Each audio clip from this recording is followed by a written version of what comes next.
这个老头一出生就长得像个婴儿，皮肤黝黑，把一旁的医生都吓呆了。他不仅先天性早衰，而且患有关节炎、心脏病等10几种老年病。母亲难产死亡，父亲只看了他一眼，就把他丢在了养老院。一个黑人护工走上前，他掀开裹布，被这怪异的长相吓了一跳。别人都唯恐避之不及，只有他认为这是上天赐给他的礼物，因为他终身不能生育。护工收养了这个孩子，并为他取了一个幸运的名字 Benjamin。老人们纷纷围上前。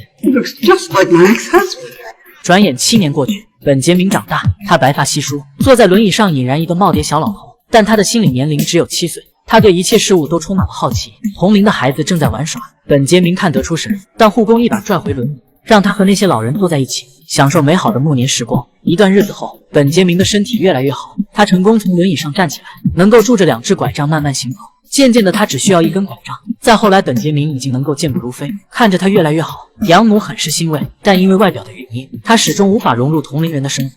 直到这天，一个女孩突然出现，那双明亮清澈的双眸瞬间让本杰明心动。她叫黛西，每个周末都会来看望奶奶。本杰明学着大人的样子去酒吧买醉，却意外结识了一个富豪。听说了本杰明的故事，父亲一下子就认出了儿子，但他不敢开口相认，只能以朋友的身份暂时相处。Benjamin, time to time I stop by and say hello. Anytime. Good. 近来的生活体验让本杰明成长了许多，他渐渐发现自己越活越年轻，皮肤也逐渐变得紧致，甚至还长出了肌肉。每个周末，本杰明都会早早的等在养老院，期待黛西的到来。他们手牵着手一起爬上灯塔，眺望整个大海。在养老院，本杰明见惯了生死离别，几乎每隔几个月都会有人去世，他厌倦了这种乏味的生活。本杰明坦白地说自己其实只有12岁，黛西并不惊讶，反而说她早就知道。他缓缓伸出手，好奇地抚摸本杰明的脸。可就在这时，奶奶发现了他们。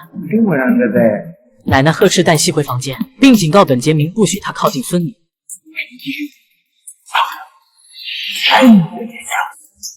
本杰明失落地低下头，不明白什么叫羞耻，他只是想和伙伴一起玩耍。因为衰老的外貌，本杰明经常被人误会，也因此失去了大部分童年。好在黛西经常偷偷来看他，他才不至于那么孤单。几年后，本杰明来到码头，船长正在招聘水手，他突然有了个大胆的想法，于是收拾行囊准备正式出海。今年他17岁，养母十分不舍，黛西也急忙追上来。Where you going? Off to sea. I'll send you a postcard. Bring me a postcard from everywhere. 就这样，本杰明跟随船长开始了新的生活。另一边，黛西学业有成，成为了一名专业的舞蹈演员。她一直期待和本杰明再见，但这天一个坏消息传来，黛西失去了往日的笑容。明信片上说本杰明爱上了一个女人，她叫伊丽莎白，美丽又知性。她会准备烛光晚餐，还会陪本杰明雪中漫步。而本杰明也不负众望，表现出了超乎寻常的活力。可好景不长，这天本杰明下楼发现了一张告别信，上面只写了一句话：遇见你真好。一晃几年过去，本杰明21岁了。由于战争爆发，他们的船遭遇了敌军，悲惨的一夜过去，只有本杰明一人幸存。面对同伴们的尸体，他终于明白了生死。又过了2年，本杰明回到了家，养母不敢相信他竟然变化这么大。而此时的黛西也出落得亭亭玉立，她来到奶奶家，偶遇了本杰明。Oh my God! Of course it's you, Benjamin. 几年不见，丢失的缘分似乎又回来了。他们一起吃饭，聊着各自的故事。晚上的时候，黛西站在台阶开始翩翩起舞，她主动靠近本杰明，想用身体表达内心的热情，但本杰明委婉地拒绝了。他无法接受现在的黛西，似乎几年的时间一切都不复从前。黛西失望地离开，本杰明也没有在眼里。隔天一早，本杰明的亲生父亲突然造访，他以朋友的身份和本杰明叙旧。原来他身患重病，已命不久矣。临行前，希望本杰明能陪他走完最后一程。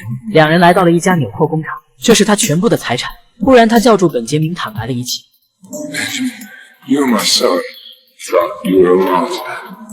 I should never have abandoned you. 自从第一次认出儿子，他就一直默默关注。现在身患重病，他打算把所有的财产都留给本杰明，但本杰明却接受不了。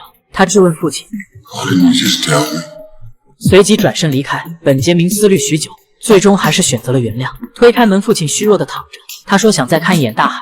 父子俩来到海边，温暖的阳光洒在脸上，父亲了无遗憾，安详地闭上了双眼。虽然与父亲相处的时间短暂，但这珍贵的亲情让本杰明感触良多。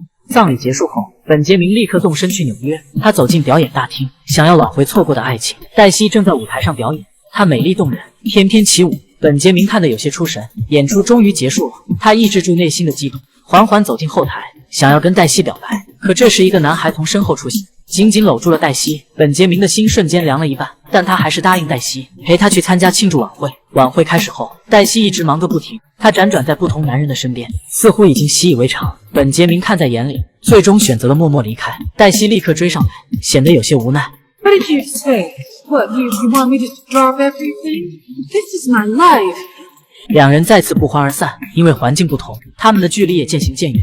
本杰明回了老家，而黛西则继续自己的舞蹈生涯。几年的努力后，她的舞步已经遍布世界各地，曾被登上多个国家的艺术排行榜。可这天，一场意外的车祸彻底改变了一切。黛西重伤住院，右腿不幸骨折，医生说她以后无法再登上舞台。 Friend lie. 本杰明向黛西保证会照顾好她的一切。看着眼前越来越优秀的男人，再对比自己这副落魄的样子，黛西感到极度的自卑。她紧闭双眼，艰难地开口 Damn, my life.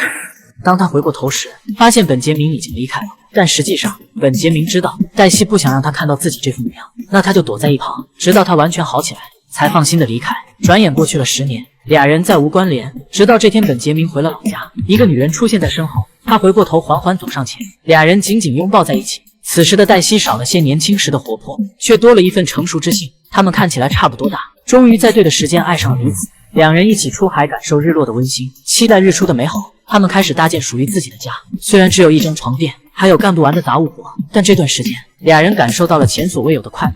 在本杰明的鼓励下，黛西也找到了人生的方向。她再次尝试跳舞，还开了一家舞蹈班，生活渐渐回到了正轨。一个好消息随之而来，黛西怀孕了，但本杰明并不感到高兴，反而满脸担忧。他害怕孩子和自己一样，一出生就是个怪胎。转眼10个月过去，黛西下楼的时候不小心摔了一跤，眼看着就要分娩。本杰明紧张的坐立不安，但好在一切顺利，母子平安。一直悬着的心终于放下来了。女儿慢慢长大，十分可爱。但与此同时，另一个问题随之而来，本杰明的逆生长还在继续。总有一天他会和女儿一样大，甚至最后变成一个孩子。他深知女儿需要的是父亲而不是玩伴，于是趁着女儿记忆不深，劝说黛西为孩子再找一个正常的父亲。本杰明卖掉了父亲的纽扣厂，把所有财产都留给了黛西，最终只骑走了一辆摩托车。黛西心里清楚本杰明不想拖累自己，他经常收到明信片，知道他一切安好便足够了。本杰明辗转世界各地，体验了不同的酸甜苦辣。10几年后，本杰明变得更年轻，看起来不够20几岁。他回家探望家人，发现女儿已经长大，而黛西也老了许多。他坦然地和女儿的新父亲握手，心里不免有些难受。 He's been a terrific father. You were so much younger. Well now, son. 告别之后又过去了10年，几名便衣警官突然造访，递给黛西一本笔记本。他们在养老院的旁边发现了一个有智力缺陷的男孩，男孩孤身一人，身边只有这本笔记本，而笔记本上的内容是关于黛西的一切。黛西立刻赶到养老院，只有她知道，这个长满青春痘的男孩就是她的丈夫本杰明。但因为逆生长，他的智力正在不断退化，甚至连黛西是谁都忘了。I'm Daisy. Do I know you? 黛西把本杰明接回了家，她帮他洗澡，给他读故事，就像对待自己的孩子一样，耐心的照顾他。转眼几年过去，本杰明变成了3岁的孩子，他每天只会玩玩具，已经不会说话。又过了一段时间，本杰明来到了生命的终点，他乖乖的躺在黛西的怀中，眼里充满了懵懂无知。突然，他看向黛西，终于认出了最爱的妻子。最终，他缓缓闭上双眼，走完了这部平凡的一生，相遇、相知、相爱、相离。看完本杰明的故事，我不禁有些感动。我想要本杰明一样返老还童的能力，却又庆幸此生拥有最大的幸运，那就是和爱的人一起慢慢变老。